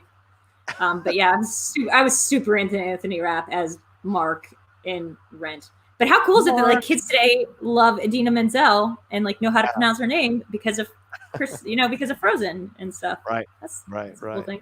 I didn't like the movie. The movie was terrible. The movie version was terrible. They were all 10 years too old. Oh my God, they were all 10 years too old. And also like a bunch of 40-year-olds like complaining about not paying rent seemed like a little bunch of white people complaining about not paying rent seemed a little That's what happens with the musical. When you listen to it in your 20s or early years, you're or like, teens. Yeah. But when you cross that 30 mark, you start to see Benny's point of view a little bit more. You're like, yeah, he's kind of, you know what? Also, not their biggest problem. I mean, like, I know that like Team America kind of already did this, but like, the show should have just been them being like, fuck AIDS instead of like, fuck rent. How is like rent their biggest problem? They're unemployed. What was the health insurance system like back then? Like, shouldn't there be bigger problems than like whether or not they can afford an apartment on Avenue C when their parents are alive? Because we hear their parents call in a couple times. Anyway, and more thoughts from Video Drew. But there are great songs on that Fell in love with it. Absolutely. I mean, all across the board. Will I Lose My Dignity is one of my favorites. Certainly, Will You Light My Candle or whatever that one. Yeah, haven't thought about it in forever. I like Maureen's song a lot because I really identified as a Maureen. You mean the Maureen? Is that what you mean? That one, or which one do you mean? No. I mean the one that she did that's like performance art and not really a song. Oh, like, Over the Moon. The one that's not really a song. I hate that song. That's all you. Yeah, it sucks. But it's crazy. But it's crazy performance art, and I like that. And I like that everyone was in love with her despite her being awful. That's true. Like a subjectively awful character who's very selfish. I like that she still got a lot of ass. So yeah. As like a 13-year-old, I modeled myself after that. Good to know, Drew. Did you like Hamilton? Oh my God, I saw that in the original cast. Okay. I loved Hamilton. But he was a student of Sondheim's when they. Oh, that's what they were gonna do. That's what I was gonna say is Merrily We Go Along, which I didn't really know until I moved back to New York because there isn't a good recording of that. Mm-hmm. That one is bomb. Like if you've watched, there's a Netflix documentary called The Best Worst Thing That Ever Happened about how big of a flop that was when it came out on stage. It's a great documentary. That basically broke up him and Hal Prince because right after Sweeney Todd, and it was such a flop. But it was in part because of some bad decisions they made about the production, and in part because it was just way ahead of its time. It's told backwards through the course of 20 years, which is like it's like Memento style. Like it was just a little too ahead of its time. And now I think Linklaters was doing it as his next 20-year spanning movie, starring Benji Platt from Dear Evan Hansen, what's his name, sister from Booksmart. I always get her name wrong. Which one? The Beanie sister. Yeah, Beanie. And somebody else, and they're going to be, and that, I mean, I think what happened was Lin-Manuel Miranda did a 2012 revival of Merrily We Go Along, and when I listened to Hamilton, I could hear the Sondheim-ness of it, and specifically like Guns and Ships, Lafayette's song was made to beat out Not Getting Married Today as the fastest sung song on Broadway. Wow. Yeah, so like, he takes a lot from Sondheim. It was trying to be the Busta Rhymes of Broadway. That fast. I mean, they would just go very fast. Like, probably Pirates of Penzance set the record. Like, and then everybody's just been trying to beat it. Yeah. A very major modern general. Yeah. In my head, I can do it. That was the first musical I ever did was Pirates of Penzance in high school. Oh my God, really? That's the first play I ever did was Pirates of Penzance. I was one of the pirates. Yeah, I think I saw with cat-like tread upon our prey we steal. Never seen Pirates. And cautious way we feel. Yeah, they had the movie, right? Rex Smith and Kevin Kline were in the movie. And was that the Hurley? Oh, that was the movie. That was the movie, right? And then, in Best Worst Thing That Ever Happened, they cut to this woman being like, "Why'd you ever want to be on Broadway?" She went, "Well, Kevin Kline, Pirates of Penzance, showed a picture of him with like his shirt like this." And she's like, I want to have sex with him. And I was like, that is a great flex. What an amazing reason to want to become an actress. I hate to break this to you, but people are enjoying our musical talk on here. There's no way that's true.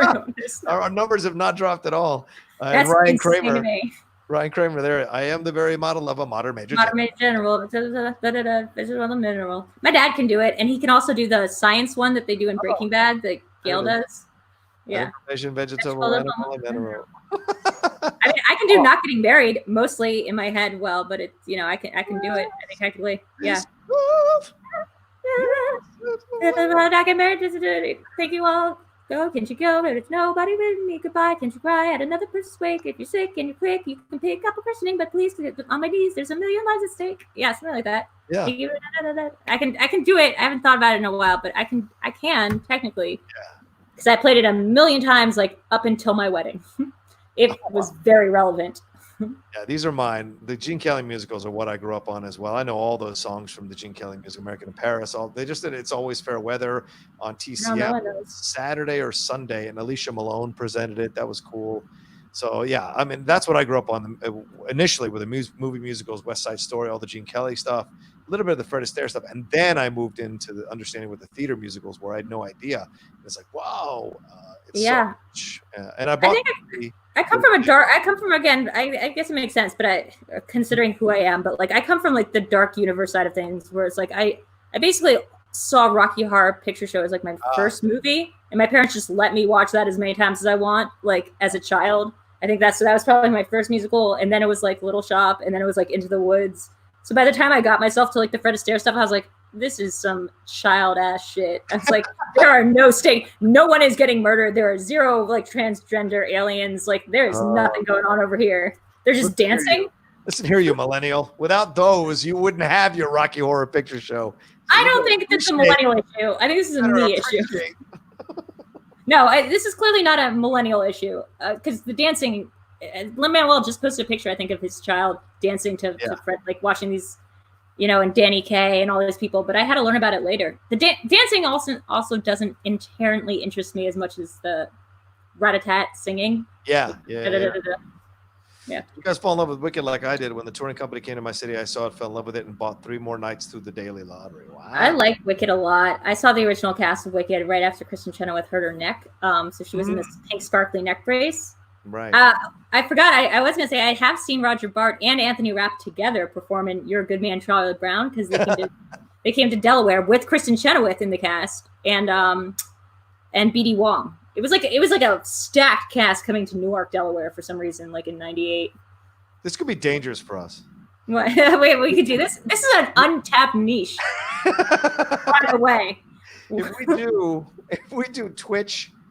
Yeah. Broadway or movie musical karaoke. This could be a dangerous thing for us. People would come to us is the thing though. This would be our network and people would come to us for like the chance to play in this arena. Yeah, I know they would. We'd have to do Suddenly Seymour, right? We would have to do this. Yeah. Oh my God. I got such a good like Ellen Gray thing. Yeah. I'm sorry, doctor. I can sound apparently I can sound like Harley Quinn, but it's just Ellen Green. I'm sorry, doctor. I can see that. Mark Andreyko got to meet her. That's something. Really? He has a really good story about meeting Ellen Green because she's one of Brian Fuller's people. She was on Pushing Daisies. She's on an episode of Hannibal. And I forget the exact story. I'm not going to try to recite someone else's anecdote about meeting the woman who was in Little Shop of Horrors, but it was pretty good. Yeah. Oh, here's a good question. Ryan says, why don't either of you put musicals on the Schmoedown? I would, Ryan, if a 25-year-old wasn't writing the questions. The problem is PJ loves musicals, though. Yeah, but maybe now with PJ doing it, I'll do it. But like with Chris, some of those musical questions that came up, I was like, oh, these are tenuous musical questions at best. Like he does with sports movies. You can tell he's not a big sports movies guy when all the questions are Mighty Ducks and Little Giants. It's not really sports movies that you're dealing with. So I never realized that before. I forgot about the writer switch off because I was always like, why are the musical questions so surface level when PJ loves musicals? But I guess it wasn't PJ who was necessary. And this is why Video Drew for like writer's room, honestly, because dance movies also could be like a much interesting category. You can't be in the writer's room unless you walk away from the Schmoedown. That's okay. Can't do both. You can't be a player and be in the writer's room. I don't want to be a player. I want to be a player. I'll be a manager, but I want to be a writer more than anything. PJ Shade. There's no PJ Shade. We're saying there's no PJ. It's the opposite of PJ Shade. Yeah, exactly. We're saying PJ would probably write good. PJ rounds it out to be like I feel like I would. The reason I haven't put musicals on the board yet is because the people that I've played against, like someone like Bibiani, I know knows musicals. Oh, or else I probably would have put it on for the semifinals. And secondly, I haven't known if my partners were, because I'm pretty confident with musicals, but then again, there are gaps in my knowledge, like the West Side Story thing that happened at the free for all. Oh yeah, like I didn't know that West Side Story won that everyone else knew about. The writer, it was the only director who ever won for the only movie. Right, yeah, I didn't know that. Jerome. It was for West Side Story. Jerome Robbins. Yeah, I didn't know that, but that like fell into the category of musicals. Like, if it was an inner geekdom musical thing, I think I'd probably be better at it. Yeah. Like, oh, and by the way, people who are watching, you all should know Bibiani can sing. I was at a karaoke. I bet he. Oh, he's so fucking good. Like I was jealous. Like I don't rarely get jealous of anything Bibiani can do, but singing was one of them. I know I like to give him a little shade. But we were at a karaoke with Sam Levine, Rachel Cushing, Stacey Howard, Miss Movies, and Bibiani. And Bibiani didn't even get up. He sang from. Oh, I bet. It was a small room. And his voice was incredible. And I bet you also have a great. I bet you have a great voice too, Rocha. I bet. A terrible voice. I'm no good. I'm tone deaf. I feel like I can't. I feel like I sing great in my head, and I feel like I sing great. If people just overhear me singing to myself, they're like, "Oh, that's great." And then the moment that you put me like in the thing, like whenever I had auditioned for musicals, like there's a reason that like I'm not an actress, and it's because I tried to be like as a child, and they were like. No. And I was like, I'm in Newark, Delaware. How hard can it be to like get like a line in something or get like a singing part? They're like, we will cast a dog before we cast you in anything that has any sort of being on stage capabilities. So that's why Schmoedown is such a fun playground. But no, I that's all that goes in my head all day long is musicals. It's all that happens all day. Bibbs told me he always wanted to do a musical entrance before he moved to non-copyright stuff. He did for Phantom of the Opera. He tried to do a singing entrance for me when he was defending the belt, and I just ignored him and played him and beat him and won the title. So, aren't you guys going to Schmo Bates like next? Yeah, we'll be. That's gonna be intense, man. Let me see if I can find it. We're going to be doing the Schmo Bates on Wednesday on the Chill to Action or Call to Action YouTube channel. Can I say something officially? Yeah, please. Since I last came to town, I've watched so much more Schmoedown, like so much more old Schmoedown. Like, because that's just all I've been doing is Schmoedowning, and I might have been on the wrong side of history with that one. Like you were maybe correct in saying that there was a little bit more context needed in terms of like who acting like heels and faces. Oh yeah. I didn't really. It seems like a little cringy now when I was like, because I was talking specifically like just like out of how people have been treating me off the stage or whatever. But like, yeah, some of it's hard to watch. Some of it's Oh yeah, it gets on the dangerous side of things because people didn't know how to handle it, and then they got real, they got personal, and so those are the issues. But here it is, boom, Schmo Bates, Call to Action podcast, William Bibiani versus me. This is Wednesday night, 7:30 p.m. PT. Put it on your calendars. It's going to be a knockdown. Just could go on for 24 hours. This debate might go on for 24 hours. You never know. It's just like you and me, but it's instead of like us talking about musicals, it's just you two fighting. God, I love that overlay. I love it so much. Jake, right? Call me. Jake is best. And then also teach me how to make it go through StreamYards through the thing. I don't know what she's saying. She's not making any sense. Twitch, go to YouTube. Anyway, do your plugs. I got to wrap up at 6:30. Do your plugs. Okay, yeah. Oh, yeah. So at an hour and a half, you can catch me and Nerd Chronic. I'm not even going to have time to go to the store today. Me and Nerd Chronic do our Video Chronic quiz on Ghostbusters over on youtube.com/Video Drew. You can write in and suggest quizzes and also possibly be a contestant in one. If you go to our Patreons, it's patreon.com/Video Drew and Patreon Nerd Chronic. We sort of have a feudal household combination thing going on right now. Also, what else am I plugging? Oh, I have a new show with Alex Mack from Call to Action called Cinema Bias. That's going to be on Tuesday, where we kind of make each other watch movies that the other ones never really wanted to see and thus uncover each other's, like, unconscious cinema biases. I made her watch Videodrome, which is a movie. Oh, yikes. And now, Yeah, now we have to discuss Josie and the Pussycats for like an hour. Oh, I've already seen like I'm so sorry. a bunch. I'm so sorry to see that movie. I can't believe I have to talk about it. But other than that, yeah, no, I'm just go to the Patreon, go to YouTube, go to twitch.com Video Drew, where we're doing watch-alongs for The Stand and also the Star Wars prequels, which my Patreon people made me do. Attack of the Clones wasn't as bad as I thought it was going to be. That last ending kind of saved it. Yeah, the battle does save it. That's for sure. Thank you to Video Drew for stopping in. This is our first episode of Weekend at Outlaw Weekend at Outlaws. Like Weekend at Outlaws. Yeah, we're just messing around, having fun with it. We only had one Streamlab and one Super Chat, so clearly we need to do some work here to attract people's money. We need to ask more questions. I apologize. Yeah, we need to ask more questions, maybe you guys. So we're just figuring, and I probably need to be a little bit inebriated so we have a little fun. So maybe we'll push these. I have not gotten drunk since this happened. You just reminded me I should probably go do that. maybe next week we'll do these a little bit later on in the night, and we'll have a little bit of a beer or wine. Mixed drinks with it. But follow me at The Rocha Says on Twitter and on Instagram. Please subscribe to the channel down there below if you don't mind hitting the subscribe button, trying to get to that 20,000 subscribers as quickly as possible. Holy shit. What are you at right now? I'm at 12, almost at 12.4, so I got a while to go. Just trying to pitch.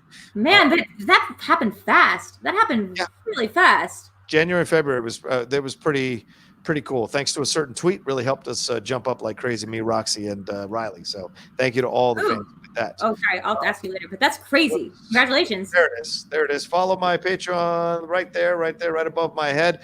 But also, just to let you all know, this is happening as well. Hanging with the Outlaw, starting at $7 per month on Patreon. Join up. There's going to be Q&As, games, watch-alongs, all that kind of stuff happen at my Patreon. So go there to www.patreon.com/John Rocha, sign up for the multiple tiers, and we're going to be doing a lot of hangouts and watch-alongs and things of that nature. So that sounds fun. I'm going to join up for that tier if I'm not at it. But what a hella arbitrary number. Like 7? $7. Just above 5 or below 10. We know people are struggling. So, but there's multiple tiers, and I have tiers for $50 and $100. In the $50 tier, you get a half an hour with the Outlaw one-on-one, just talking about what we're going to talk about. I'm going to start that soon. Yeah. If you're stuck somewhere in your life, if you need some kind of help with something, maybe you want to help with film criticism, or you want to just talk about something with me for half an hour, feel free. $100 one is an hour one-on-one with me. So we sit down and talk about whatever we want to talk about and hash everything out, maybe kind of guide you through your life, or maybe you guide me through what I'm going through. Who knows? Or you help me train for Ethan Irwin, who is a beast and a half that I'm going to have to face soon to get a shot at the title at Dan Murrell. So a lot's going to be on Patreon. Can I ask you something? Were you did you have a free-for-all entrance plan? You don't have to tell me what it was, but did you have like an entrance planned? I didn't have an entrance planned, but I knew my number and it was going to be awesome. Oh. Let me just say that. It was going to be awesome what we were going to do. Real quick. Dodger Ryan sent in a super chat. Hey, John and Drew, have you seen the Dark Side of the Ring?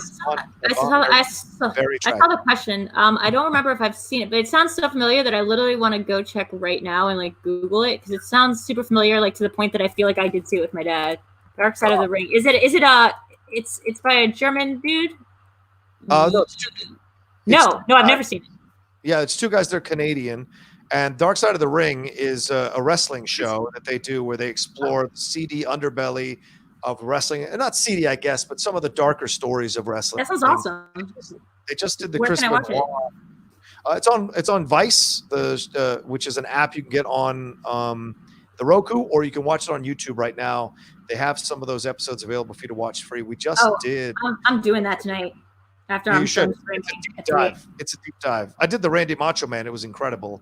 But we also did the Chris Benoit one, and that's Chris Benoit was a wrestler who killed his wife and his child and hung himself. And so they explore how that all came about, what happened, and with the behind the scenes. And it's a part 1 and a part 2. We did a review for it on my channel as well, on my Strong Style Wrestling show. So please go and watch that review as well. But no, I haven't seen the Von Erichs one. I'll tell you right now, Dodger Ryan, I'll be watching them all this weekend and just tearing through them on the Vice app. And I definitely want to watch the Dino Bravo one, and I want to watch the Bruiser Brody one, and we'll see what happens with that. We do have one stream last before we wrap up. Alex Shashik, is that Alex Mack? Is that Alex? Yeah, that's Alex Mack. That's my gal. That's my gal. She has like 7 different names. I don't know which one's which. She said, what big questions would you love to argue on Schmoedown? Schmoebates, rather. Schmoebates. Hey, Alex, it's not my job to do your job. You pick the questions. You booked me. No. You do the job, and you pick the questions. It's how you get people to be on the show. Like we always ask, what movies would you like to see deep delves of? See how we're roping you in, Rocha? Like you see how that works? I'm not gonna help you do your job. You pick the questions. If you wasted the questions on the Christian Rachel Silvestrini Schmoebaits, that's on you. You need to find the questions for me and Bibbs because we're gonna blow up the internet with our battle. So make them good. I really like the questions that you had today, especially. I really love that third question she had, which is who would be the best mentor for an incoming rookie, and that really made you think about like different elements of like people's personality on and off. I have a problem with that question. Why? Because there's no way Ben Bateman is the choice over Dan Murrell. There's just no way. Dan Murrell was on the board. It was Rachel Cushing and Bateman. That's what I'm saying. Why'd you put Bateman on the board? Kid's won one title and then lost it. Let's get real. I don't think like he cares that much about training other people. Dan Murrell would happily. She made a really good argument. Also, Cushing's like just I don't know. That was a great question because it makes you think of like several different. There's many different ways to approach it. It's like who do you want to be? Who has the time? Rachel is legitimate. Absolutely, Rachel's great at it. My problem is why was Ben Bateman a choice? But I get it, maybe because it seemed like a weird flex. They had to choose one of those people. I get it. I'm not dissing Ben Bateman. I'm saying Dan Murrell is the stronger choice because Dan has managed already and has and Dan's got how many titles? So he would have been the better choice here. I'm glad that Ben figured out the game over the last year, but it's about longevity. That's what matters, longevity. So I'm not dissing. Well, was interesting. I would think he would have more problems with question 2, which was who's going to be the MVP for their faction this year. And I was like sure that Rachel was going to go with for Ben, like her partner Ben, because their match just came out today, and because he's showing up like a rookie MVP, just from what we've seen so far. But she went with I forget. Christian went with Murrell, right? And then she went with somebody else, and I was just like, man, between like. It was who's going to be the MVP of their faction. Don't go for the Finstock exchange. Like that's just cutting it. Like you guys are all the MVPs of that faction. That's like an impossible. That's of an our impossible. minds, if nothing else. Yeah. I mean, that's too hard to do. Like pick another faction and just be like that person is like Robert Parker Smets is clearly the dungeon MVP. I think that's a fair assessment. Jake and Alex say Chance Ellison. Chance Ellison, which is really good.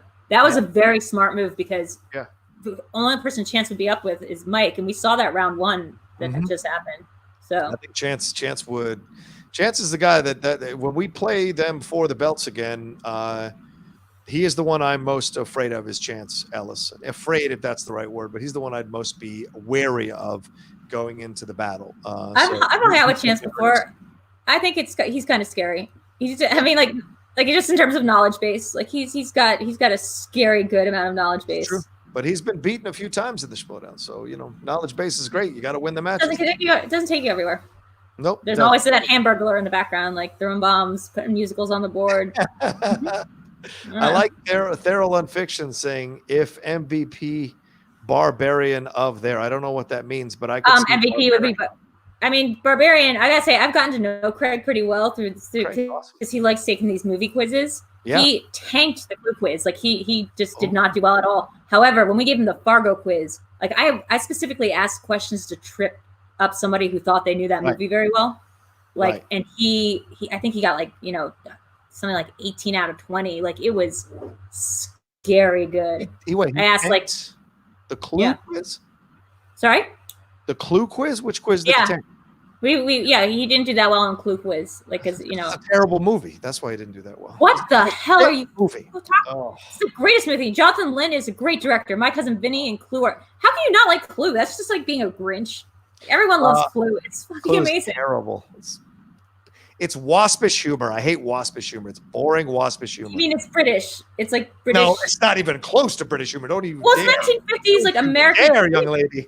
It is kind of British. It's an upstairs, downstairs. It's the main character's British. It's done. That's kind of part of it. Anyway. On my face. Anyway, all right. We got to end this thing.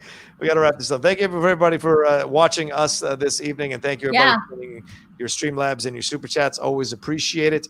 I hope Alex will come up with some questions for us. She says she has 50 questions on standby. Toss them all out. You better come up. I feel like you don't have to ask any questions. You just get you get Bibbs in a room, and the schmobates will happen. Yeah, just toss us a piece of meat in the middle of the room, and we'll fight over it. Yeah, or a musical. Oh my God, ask them about musicals. That love. That could be a fun conversation. That would be a great third question. And why? There it is. All right. Well, Drew, take care of yourself. Go rest a little bit before you do your thing at 8 o'clock. It's great to see you. And great to see everybody in the chat joining me today. Please go to the YouTube channel for the Outlaw Nation and give all those shows some love. Give them some clicks. Give them some likes. I'd really appreciate it. And we'll talk to you next week for another episode of Weekend at Outlaw. Take care. It's happening. Bye. Bye.